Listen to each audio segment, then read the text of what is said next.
à l'avenir.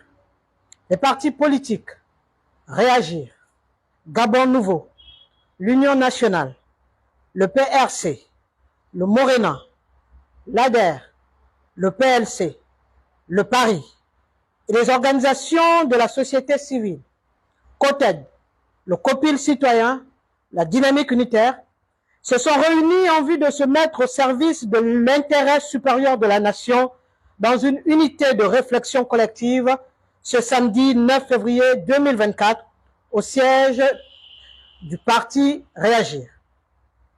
Les participants déplorent, pour le regretter, la confiscation de l'organisation par la seule autorité gouvernementale. Je reprends. La confiscation de l'organisation de ce dialogue par la seule autorité gouvernementale.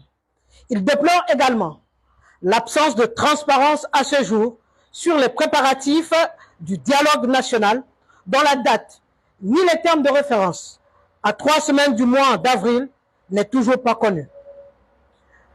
Pendant que les forces vives de la nation sont en attente de contours de ce dialogue, c'est-à-dire le type de dialogue voulu, le format, les critères de participation, la portée juridique des résolutions, les participants de la dite rencontre de ce jour s'étonnent de constater une résurrection, voire une réhabilitation du Parti démocratique gabonais, le PDG, dont tous les Gabonais connaissent le rôle, la responsabilité dans la gestion calamiteuse et chaotique du pays, qui a justifié d'ailleurs l'intervention libératrice et salvatrice des forces de défense et de sécurité.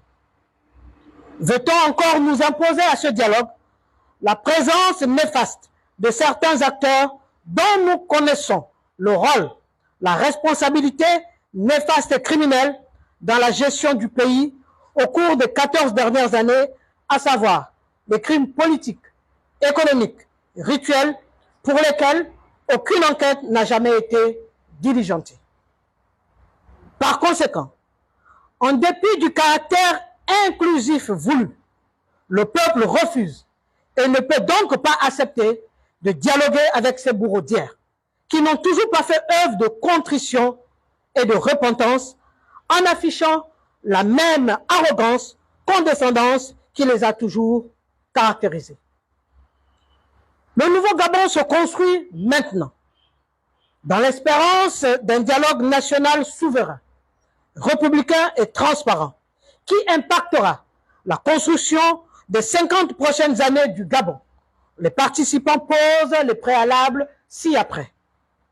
La mise en place d'une instance préparatoire indépendante, c'est-à-dire sans la participation du CTRI et du gouvernement. Les garanties de sécurité des acteurs politiques, de la société civile et de tous les participants avant, pendant et après le dialogue national. La diffusion en direct de l'intégralité des travaux des assises du dialogue national afin de donner un sens à son caractère inclusif. La liberté de désignation des partis politiques et de la société civile de leurs représentants. La tenue d'une réunion d'élaboration d'un code d'engagement sur l'honneur. Pour rappel, le président de la transition, Brice Clotaire Oligui Nguema, s'était engagé, je cite, « J'instruis le futur gouvernement qui sera nommé à réfléchir sur les mécanismes visant à amnistier les prisonniers d'opinion. » Fin de citation. Nous sommes d'autant plus étonnés, à ce jour, du maintien inexpliqué de la détention du lieutenant Kelly Ondo-Obiang et ses frères d'armes. Nous n'oublions pas également l'ensemble des Gabonais arrêtés lors des précédents contentieux électoraux.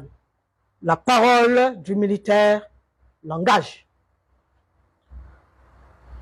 L'enjeu de la refondation du Gabon, nouveau, appelle à une participation patriotique, désintéressée, sans mercantilisme ou opportunisme. Cela devrait alors se traduire par le non-versement de per diem ou toute autre forme de rémunération et de privilèges. Une partie de l'enveloppe prévue à cet effet ne devra servir alors qu'à l'organisation pratique et transparente de l'événement. fort de ce qui précède, l'intérêt supérieur de la nation nous impose un consensus afin d'éviter les errements du passé.